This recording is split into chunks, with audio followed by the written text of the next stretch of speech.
నీటి సంఘ అధ్యక్షులు ఎంతమంది ఉన్నారు? ఎంత బాగా కాలువలు తవ్వారు. నువ్వు ఎప్పుడైనా ఒక కాలువ తవ్వావా?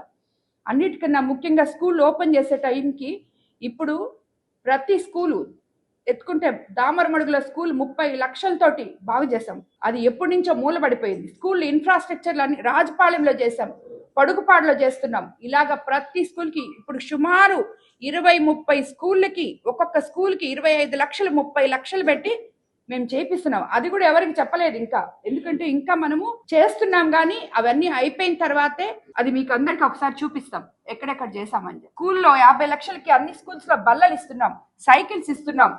ఇలాంటి పనులు ఏ రోజైనా చేశారా మీరు?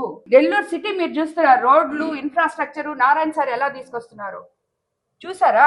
మొత్తం ప్రతి కాన్స్టిట్యున్సీలో ఈ రోజు పనులు జరుగుతున్నాయి. మీలాగా దోపిడీతనం జరగల. కోవూరు కాన్స్టిట్యున్సీలో ఈ రోజుకి మీరు దోచేసిన గ్రావెల్ గుంటలు, ఇసుక మేట్లు ఎత్తలేక దాంట్లో మనుషులు చచ్చిపోతుంటే సొంత డబ్బులతో ఫెన్సింగ్ కట్టించాం మేము. అలాంటి రాజకీయ నాయకులు మేము. మా గురించి మాట్లాడే అర్హత వీళ్ళకి లేదు. ఇంకా కావాలంటే చూసి నేర్చుకోవాలి. ఓహో ఇలా ఉండాలా రాజ. కోవూరులో ఉండే వైసీపీ నాయకులే చెప్తున్నారు, నువ్వేంటి చెప్పేది?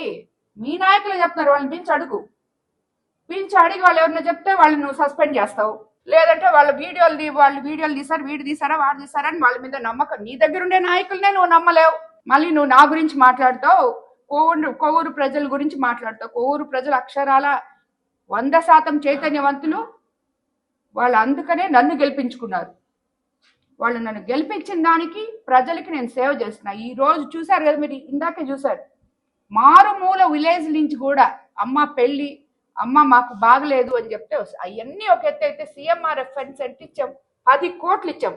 ఇప్పటికి ఒక్క కోవూరు కాన్స్టిట్యున్సీలో 10 కోట్లు. ఈ లెక్కను చూస్తే మీరు ప్రతి కాన్స్టిట్యున్సీలో 10 కోట్లు లెక్కన ఇచ్చున్నాం. ఏ రోజున చేస్తారా మీరు ఇది? సో కాబట్టి వీళ్ళందరూ మాట్లాడడానికి వీళ్ళు 2 రోజుల వెన్నుపోటు ఏదో ఒకటి చేయాలి కాబట్టి చేయడమే కానీ దీనికి అర్థం పర్థం లేని విషయాలు ఇవి. వాళ్ళకి ముందు అసలు అవగాహన సదస్సులు పెట్టి చెప్పాలి వాళ్ళకి, వైసీపీ నాయకులకి.